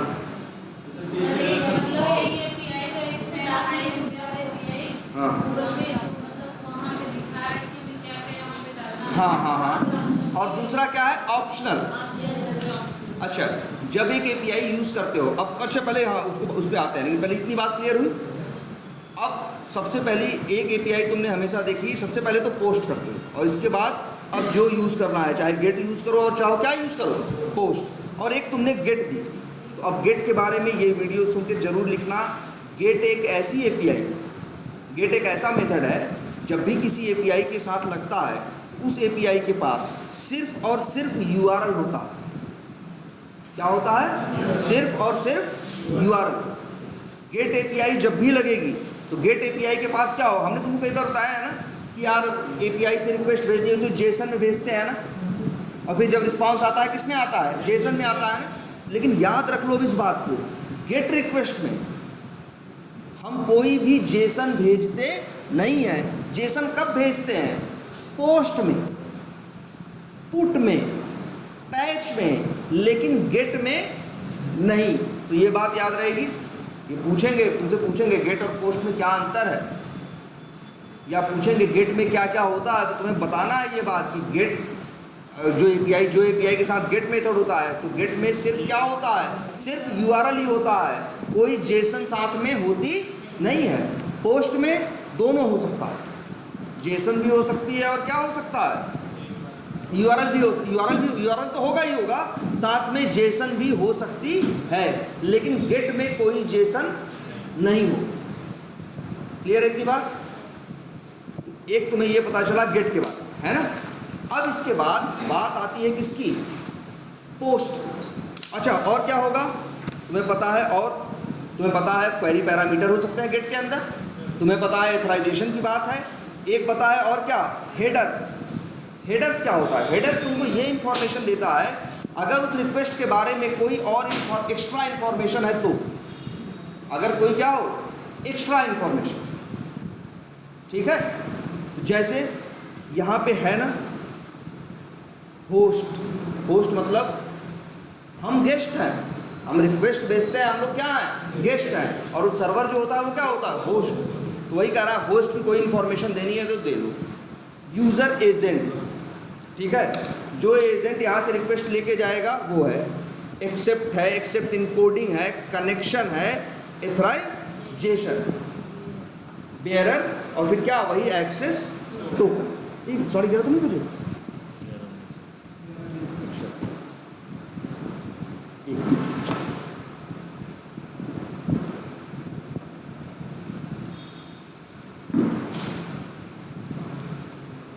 तो हेडर्स में अब कई बार, अच्छा गेट क्या करता है, रिक्वेस्ट भेजता है, अब भेजने के बाद रिस्पांस आता है, क्या आता है, रिस्पांस, और वो रिस्पांस जो आता है, हेलो हेलो, जो रिस्पांस आता है वो कई बार क्या होता है, जेसन में आता है, कई बार एचटीएमएल में आता है, किसी भी फॉर्मेट में जैसा डेवलपर ने बनाया होगा उस एपीआई को, उस फॉर्मेट में रिस्पांस आएगा। और कई बार किस में आता है, जेसन में आता है, किसमें, जेसन में। तो यहाँ पे एक चीज़ लिखी रहेगी कई बार, कंटेंट टाइप। इसी हेडर्स के अंदर एक चीज़ रहती है क्या, कंटेंट मतलब जानते हो ना, जो लिख रहे हैं उसको क्या बोलते हैं, कंटेंट। तो कई बार लिखा रहेगा कंटेंट, हेलो यार, स्कूल बच्चों के स्कूल कहे तो कैसे नहीं है, के जाए तो संग में, अच्छा हाँ, कंटेंट टाइप। तो कंटेंट टाइप की वैल्यू अक्सर, जैसे अगर जेसन में लेना देना होगा तो क्या लिखेंगे, वो लिखा रहेगा क्या, जेसन। एचटीएमएल में रहेगा तो क्या लिखा रहेगा, एचटीएमएल। एक्सएमएल में रहेगा तो क्या लिखा रहेगा, एक्सएमएल। अगर दोनों में रहेगा तो एक्सएमएल स्लैश, ये सब इंफॉर्मेशन, ये एक्स्ट्रा इंफॉर्मेशन है रिक्वेस्ट से रिलेटेड, ये कहाँ रहती है, हेडर्स के अंदर। और इसके बाद एक क्या है, ये बॉडी ना, बॉडी का कोई यूज नहीं है गेट रिक्वेस्ट के अंदर। गेट में क्या रहेगा, सिर्फ यूआरएल रहेगा और पैरामीटर्स रहेंगे, एथराइजेशन है तो एथराइजेशन की इंफॉर्मेशन रहेगी, एक्सेस टोकन की। हेडर्स में अगर जैसा डेटा, रिस्पांस किस चीज़ में आएगा वो लिखा रहेगा, और बॉडी का कोई रोल नहीं है। एक ये है क्या, प्री रिक्वेस्ट स्क्रिप्ट, इसका भी अभी मान के चलो कोई रोल नहीं, आगे बताएंगे क्या है ये। और ये क्या है, टेस्ट, ये मतलब पोस्टमैन का फीचर है कि पोस्टमैन के थ्रू तुम चाहो तो क्या कर सकते हो, कोड लिख सकते हो, जावा में नहीं, जावा स्क्रिप्ट में ऑटोमेशन करने की। और ये क्या है, उस रिक्वेस्ट से रिलेटेड सेटिंग, जैसे है ना, मतलब दुनिया भर की सेटिंग्स हैं, जो सेटिंग्स चाहो वो यहाँ से क्या कर सकते हो, दे सकते हो। इतनी बात समझ में आई, जितने टाइप्स हैं, परम्स, एथराइजेशन, हेडर्स, बॉडी, और इसका मान के चलो यहाँ इनका कोई रोल नहीं है, मेनली यही तीन, कौन, परम्स, एथराइजेशन और क्या, हेडर्स। क्लियर है ये बात? चलो ये तो हो गई क्या, रिक्वेस्ट तुम्हारी, गेट कौन सी हो गई, गेट। गेट में याद रखना सिर्फ यूआरएल होगा, इसके अलावा कुछ नहीं होगा। लेकिन कई बार तुमको मिलेगी एक रिक्वेस्ट जिसका नाम होगा क्या, पोस्ट। पोस्ट में भी परम्स होंगे, ये तो कॉमन चीज़ है। इथराइजेशन होगा, ये तो क्या है, कॉमन चीज़ है। हेडर्स होंगे, ये भी क्या है, कॉमन चीज़ है। चौथी एक एक्स्ट्रा चीज़ तुमको दिख रही है, क्या, बॉडी। इसी बॉडी के अंदर तुमको देखो अंदर कई चीज़ें दिख रही है ना। नन मतलब कुछ नहीं, फार्म डेटा मतलब थोड़ा डिजाइन बना के दे देगा, ऐसा मतलब। फार्म का मतलब क्या होता है, नाम की राहुल फलाना, ऐसे फार्म नहीं भरते हो, वैसा नहीं दे रहा है ये। एक है, ये भी लगभग वैसा ही है। एक है क्या, रॉ मतलब कच्चा, मतलब प्लेन। और कई बार ऐसा होगा जिस यहाँ पे तो नहीं है ऐसा, बहुत सी ऐसी एपीआई होंगी जो पोस्ट में तुमसे कहेंगी कि जो डेटा, जैसे तुमको बताएं वो करते हो ना, जीमेल पे वो रजिस्ट्रेशन करते हो। अगर जीमेल की तुम्हें रजिस्ट्रेशन की एपीआई मिल जाए तो उनका क्या होगा, एक यूआरएल होगा, मेथड का नाम क्या होगा, पोस्ट होगा, कुछ क्वेरी पैरामीटर होंगे तो, और क्या होगा, इथराइजेशन होगा भैया, जैसा दे रखा हो, user name password client ID security सब इस्तेमाल, या एक्सेस टोकन जो मिलेगा वो यूज़ करो। और क्या होगा, हेडर्स होगा। और एक चीज़ सबसे ज़रूरी क्या होगी, बॉडी। और उसी बॉडी में जानते हो क्या होगा, जेसन देखा है ना, कर्ली ब्रेसेस में होता है, तो कुछ ऐसा जैसे नेम, चलो डबल कोट्स में कर देते हैं, नेम कोलन, ठीक है, मान लो राहुल, ठीक है। फिर डबल कोट्स में क्या, यूज़र नेम कोलन, और हाँ बिल्कुल सही कह रहे हो, राहुल डॉट JNP, ऐसे सॉरी कॉमा। तीसरी इंफॉर्मेशन जैसे मान लो एज कोलन, और एज भी कोई भी डाल दी, ठीक है। इसी तरह से और क्या डाल दिया, मान लो हाँ एड्रेस डाल दिया, या क्या डाल दिया, मान लो सिटी कोलन, और डाल दिया क्या, भदोही, ठीक है। और क्या, हाँ मोबाइल नंबर, या मान लो चलो मोबाइल नंबर ही डाल देते हैं, मोबाइल कोलन, और यहाँ पे मोबाइल नंबर, ऐसे। तो जानते हो ऐसे रिक्वेस्ट भेजनी पड़ेगी जीमेल में। और अगर तुम्हारा एक्सेस टोकन सही है, और यहाँ कॉमा लगा दो यार, यहाँ लगा देना, यहाँ लगा देना, लेकिन अंतिम में मत लगाना, क्योंकि इसके बाद ख़त्म है ना। अब अगर यहाँ से रिक्वेस्ट सेंड कर दोगे तो जो रिक्वेस्ट जाएगी इस यूआरएल पे, साथ में क्या जाएगी, ये जेसन भी जाएगी ना। यही क्या है, जेसन है, यही बॉडी के अंदर रहती है। कहाँ रहती है, बॉडी के अंदर। और उसमें भी कहाँ, रा यूज़ कर लो, या यहाँ मिलता है तुमको वो जेसन। जेसन मतलब थोड़ा सा कलरफुल दिखने लगा ना, जो भी है। तुम्हें अब अक्सर रिक्वेस्ट किस में मिलेंगे तुमको, जेसन में। जहाँ पे कुछ जैसे और तुमको बताया, जैसे वी टाइगर, वी टाइगर पे डेटा डालना, अगर एपीआई बनाई होगी उन्होंने, वी टाइगर में अकाउंट क्रिएट करते हो ना, तो डालते हो ना, फर्स्ट नेम ये है, लास्ट नेम ये है, ये है, मतलब सिटी ये है, फ़ोन नंबर ये है, दुनिया भर की 10 इन्फॉर्मेशन डालते हो कि नहीं डालते हो। वो 10 इन्फॉर्मेशन ऐसे ही जेसन में बनाओगे, उसका यूआरएल लोगे, पोस्ट लोगे, और क्या कर दोगे, सेंड कर दोगे। हार्डली 4 सेकेंड लगेगा, 3 सेकेंड लगेगा, ये इन्फॉर्मेशन चली जाएगी। अब अगर उसी वी टाइगर पे लॉगिन करो और डालोगे तुम, तो तुमको उस नाम का लीड बना हुआ या अकाउंट बना हुआ दिखाई देगा। तो पोस्ट रिक्वेस्ट में अक्सर एक चीज़ रहेगी, यूआरएल के साथ साथ क्या, एक अलग से वहाँ बॉडी, और बॉडी के अंदर क्या रहेगा, जैसे अक्सर क्या रहेगा, जेसन। तुम बताना कि हमारे यहाँ जो है जी, जो वो है रिक्वेस्ट जाती है और आती है, रिस्पॉन्स किसमें आता है, जाता और आता है जेसन, ऐसे ही लिखा जाता है। और तुरंत 1 सेकंड के अंदर जो अकाउंट बनाने के लिए तुम क्या करते हो, दुनिया भर का ड्रामा करते हो ना, लॉगिन करते हो, वहाँ मार्केटिंग में जाके, अकाउंट्स में जाके, न्यू बटन पे क्लिक करके सब करते हो ना, यहाँ से 2 सेकंड के अंदर अकाउंट वहाँ क्या हो जाएगा, बन जाएगा। बॉडी का रोल समझ में आया। अक्सर पोस्ट रिक्वेस्ट में, और हाँ गेट में बॉडी का कोई रोल नहीं है, गेट रिक्वेस्ट में कोई रोल नहीं है, पोस्ट में रोल है। जो डेटा भेजना होता है, पोस्ट करना होता है, वो यहाँ कहाँ देते हैं, यही बॉडी से। और बॉडी में जरूरी नहीं जेसन में ही, अगर किसी ने एपीआई बनाई है इस नाम से कि हमको भैया डेटा लेना देना किस में है, एक्सएमएल में, तो हम रिक्वेस्ट भेजेंगे तो वही क्या यूज़ करेंगे, एक्सएमएल यूज़ करेंगे, ठीक है। अगर मान लो किसी ने बनाई है रिक्वेस्ट कि जेसन हाई स्लैश XML, मतलब वो उसने ऐसी API बनाई है कि जो JSON और XML दोनों को सपोर्ट करता है। तब हम चाहे तो JSON में भेज लें और चाहे तो किसमें भेज लें, XML में। लेकिन तभी जब उसने बनाया, हम बना नहीं रहे हैं यार, हम तो बस उनकी API या तो चला रहे हैं या तो टेस्ट करके देख रहे हैं। और यहाँ से क्या करेंगे, रिक्वेस्ट सेंड करें, और जब रिक्वेस्ट सेंड करेंगे तो हमारे पास क्या आएगा, रिस्पॉन्स है। इतनी बात समझ में आई। बॉडी का रोल कहाँ होगा, पोस्ट में। जब भी कुछ डेटा क्या करते हो तुम, भेजते हो, और इसको बोलते हैं एक नया वर्ड, जब भी डेटा क्या करते हो, न्यू डेटा, जैसे लिखो न्यू डेटा, क्या करते हो, इंसर्ट करते हो, या क्या करते हो, क्रिएट करते हो। कब, पोस्ट में। पोस्ट के थ्रू क्या करते हैं हम, क्रिएट करते हैं या क्या करते हैं, इंसर्ट करते हैं, कि नया डेटा वहाँ पे डालते हैं। तो गेट और पोस्ट समझ में आया। एक इसी तरह से तीसरा क्या है, पुट। ये क्या करता है, डेटा को क्या करता है, अपडेट करता है। जैसे तुम्हें पूरे अकाउंट में से, अकाउंट जो बना हुआ है जिसमें 20 इंफॉर्मेशन है, उसमें मोबाइल नंबर क्या करना है, चेंज करना है। तुम पोस्ट नहीं भेजोगे, तुम भेजोगे क्या, पुट या पैच।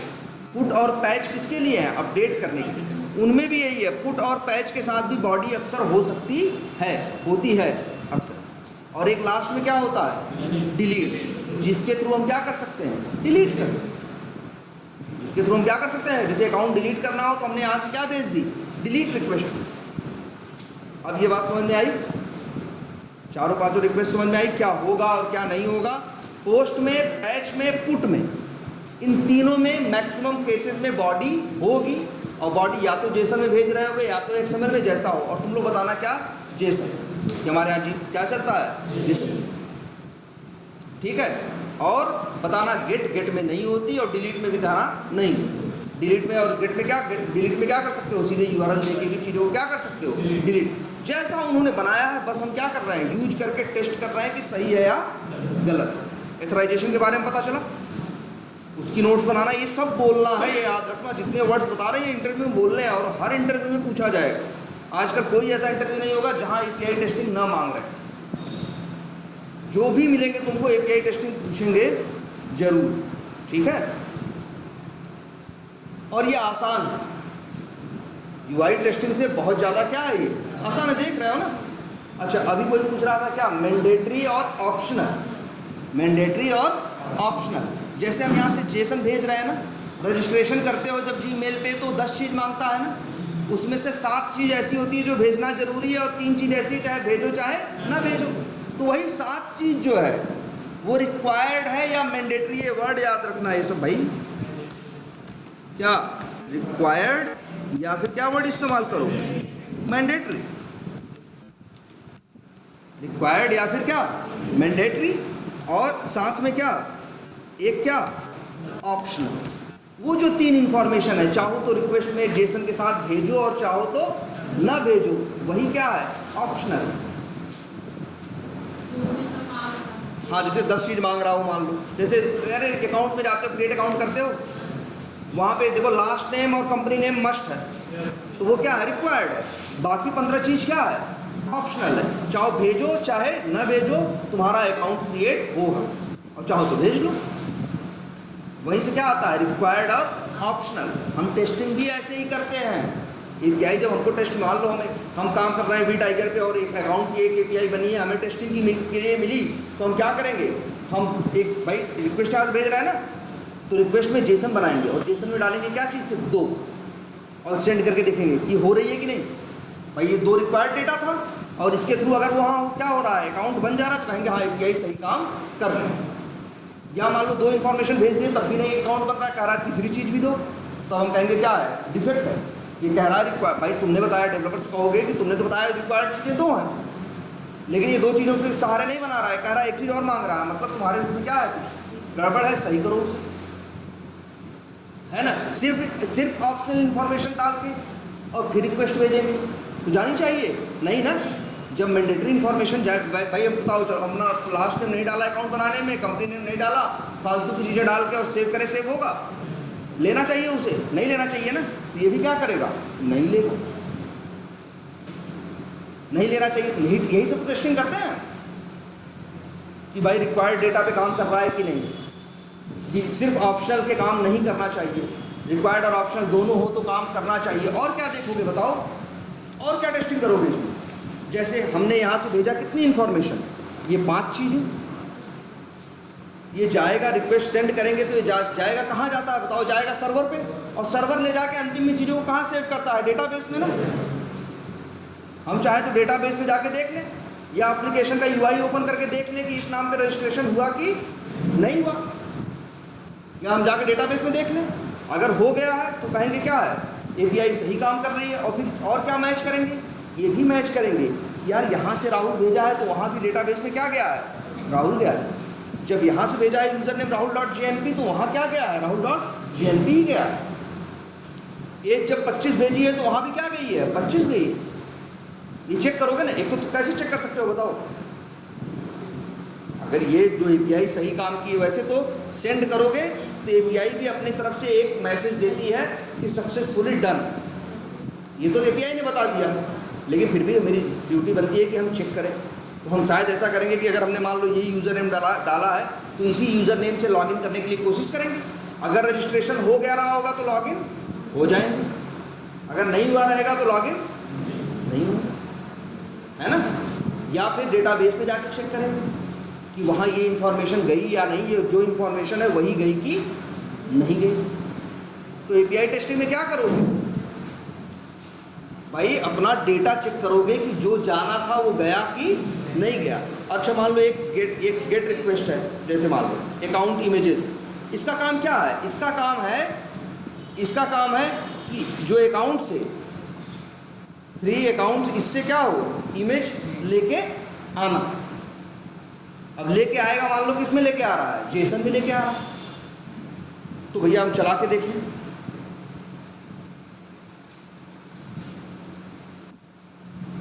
ये देखो रिस्पांस आया है, बता रहा है भैया तुम्हारे पास 1 2 3 4 5 6 ऐसे 5 6 क्या है तुम्हारे पास, इमेजेस हैं। हर इमेज की डिटेल इसने रिस्पांस में दी। अब तुम चाहो तो वहाँ लॉगिन करके इमेज की डिटेल से क्या कर सकते हो, मैच कर सकते हो, या डेटाबेस से जाके देख सकते हो कि जो लाया है इन्फॉर्मेशन, यही इन्फॉर्मेशन डेटाबेस में है, तो कोई फालतू इन्फॉर्मेशन तो नहीं ला रहा है। तो एक मेन टेस्टिंग करते हो, ये भी याद रखना, जिसे क्या बोलते हैं एपीआई टेस्टिंग के अंदर डेटा वैलिडेशन, कि जो डेटा भेजा वो गया या नहीं, या जो डेटा वहां से आ रहा है वो सही आ रहा है या नहीं। क्लियर है इतनी बात? हाँ, अब वही डेटाबेस में गया है ना, तो डेटाबेस की नहीं, एपीआई भी हो सकता है, या हो सकता है ऐसा तुम्हारे पास डेटाबेस के एक्सेस हो, तो क्या करो, लॉगिन करके डेटाबेस में क्वेरी चला के देखो डेटा, या तो यूआई से जाके देख लो, और या फिर ऐसा कर सकते हो कि जैसे यहाँ से है ये जो इमेज आ रही है, यूआई से जाके चेक करो। कैसे चेक करोगे सही है गलत? वही तो कह रहा है ना, या तो भाई डेटाबेस में जाके चेक कर लो, या तो जो यूआई है वहाँ जो इमेज आ रही है उसकी डिटेल अगर कहीं हो तो उसकी डिटेल से मैच कर बिल्कुल मिलेगा। अगर डेटाबेस, अगर तुम्हारी टेस्टिंग में डेटाबेस इन्वॉल्व रहेगी तो मिलेगा। और डेटाबेस में तुम्हें कोई डेटाबेस कुछ करना नहीं है, डेटा बस बना बनाया, यूज़र नेम पासवर्ड ये चीज़ें मिलेंगी, लॉगिन करोगे सामने डेटाबेस आ जाएगा। फिर उसकी जगह एक जगह होती, क्वेरी बताई गई थी एक बार ना, सेलेक्ट स्टार करके, रिंकू सर ने कुछ बताया था ना, ऐसे ही क्वेरी डालोगे, ऐसे डाल देंगे जैसे सेलेक्ट स्टार फ्रॉम मान लो user where name equals to Rahul, तो वो जाएगा, वो डेटाबेस से सारी इन्फॉर्मेशन ले आके दिखा देगा तुमको। उसी को यहाँ की इन्फॉर्मेशन से क्या कर लेना, मैच कर। यार ऐसे लिखा हो, जैसे हमने यहाँ क्या देख रहे थे, अकाउंट इमेजेस, वो क्या कर रहा है, सारी इमेज ले आ रहा है ना। हम जाए डेटाबेस में एक क्वेरी चला दे, क्या, select images from user where name equals to क्या, राहुल। तो राहुल के नाम, राहुल की जितनी इमेजेस हैं उनकी डिटेल को उठा के दे देगा, और फिर उनको इनसे हम क्या कर लें, मैच कर लें। आई बात समझ में कुछ?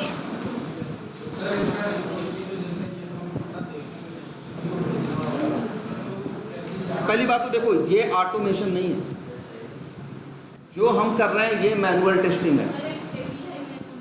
हाँ, ये जो एपीआई टेस्टिंग हम कर रहे हैं ये क्या है, मैनुअली कर रहे हैं भैया, ये कोई ऑटोमेशन नहीं। जब हम ही चला रहे हैं बार बार अपनी उंगली से तो काहे का ऑटोमेशन। ऑटोमेशन करना है पोस्टमैन के सहारे करना है, तो पोस्टमैन में भी जावास्क्रिप्ट के अंदर कोड लिखा जा सकता है यहाँ पे, और यहाँ ये फिर इसके बाद तुम चला दोगे, एक एक करके सब चलेंगे और तुम्हारे लिए टेस्टिंग कर देंगे, वो अपनी जगह है बात। लेकिन हम लोग पोस्टमैन का यूज़ कर रहे हैं सिर्फ किसके लिए, मैनुअल टेस्टिंग के लिए, ऑटोमेशन के लिए अभी हम आगे यूज़ करेंगे क्या, जावा तो लैंग्वेज जानते ही हो तुम लोग, और साथ में जैसे सेलेनियम पहले यूज़ कर रहे थे ना, एक नया यूज़ करेंगे टूल रेस्ट एश्योर, इसके थ्रू ऑटोमेशन करेंगे और एक्सटेंट रिपोर्ट जनरेट करवाएंगे। यार हमारे हाथ में ही तो है सब, एक्सटेंट रिपोर्ट देखा है सबने ना, तो एक्सटेंट रिपोर्ट बनवाएंगे, प्रॉपर रिपोर्ट आएगी, उसमें सब डिटेल रहेगी भैया क्या रिक्वेस्ट थी, क्या रिस्पांस था, क्या आया है, कौन सा डेटा मैच किया है, कौन सा मैच नहीं किया है, पूरी डिटेल एकदम भाई चीज़। बस वहाँ यूआई पे कर रहे थे, यहाँ पे जो ऑटोमेशन होगा कहाँ, सीधे सीधे एपीआई को हिट करेगा मेरा कोड, और वहाँ से रिस्पांस आएगा, उसको मैच करेगा सही है या क्या है, गलत है, सही होगा तो पास रिपोर्ट करेगा और गलत होगा तो फेल। और एक्सटेंट रिपोर्ट तो जानते ही हो ना, और भाई एक्सटेंट रिपोर्ट के बारे में भी जानते हो, एक्सटेंट रिपोर्ट थोड़ी ना पास फेल करता है, तुम लिखते हो इसलिए पास फेल होता है ना। अगर तुम मान लो चीज़ फेल हो रही है और एक्सटेंट रिपोर्ट में तुम वहाँ पे उस लाइन में डलवा दो क्या पास, तो रिपोर्ट में क्या जाएगा, पास जाएगा ना, तो वो एक्सटेंट रिपोर्ट की गलती थोड़ी ना है, वो तो तुम्हारी गलती है ना। एक्सटेंट रिपोर्ट का इतना काम है, जो उससे कहोगे वो एक एचटीएमएल में सुंदर सा राइट करके दे देगा, उसे सही राइट करवाओगे तो सही राइट करेगा, गलत राइट करवाओगे तो गलत राइट। ठीक है, टेस्ट एनजी भी रिपोर्ट दे रहा है, हाँ टेस्ट एनजी भी रिपोर्ट देता है, टेस्ट एनजी, हाँ अगर यही देखो देखो फिर से समझो, टेस्ट एनजी एक टेस्टिंग का फ्रेमवर्क है, सेलेनियम एक यूआई ऑटोमेशन का टूल है, जावा एक लैंग्वेज है, और रेस्ट एश्योर्ड एपीआई ऑटोमेशन का एक टूल है। तो तुम चाहो तो जावा यूज़ करो, रेस्ट एश्योर्ड यूज़ करो और टेस्ट एनजी यूज़ करो। टेस्ट एनजी तो फ्रेमवर्क है ना, टेस्ट केस बनाने के बाद ऊपर @टेस्ट तो लिखना है। अगर एपीआई के जो टेस्ट केस अभी हम आगे ऑटोमेट करेंगे, ऑटोमेशन करेंगे, वहाँ भी @टेस्ट ऊपर लिख देंगे, तो वो क्या होगा, वो भी चलेगा, टेस्ट एनजी भी रिपोर्ट बन के आएगी। क्लियर है इतनी बात? चलो आज इतना ही रखते हैं।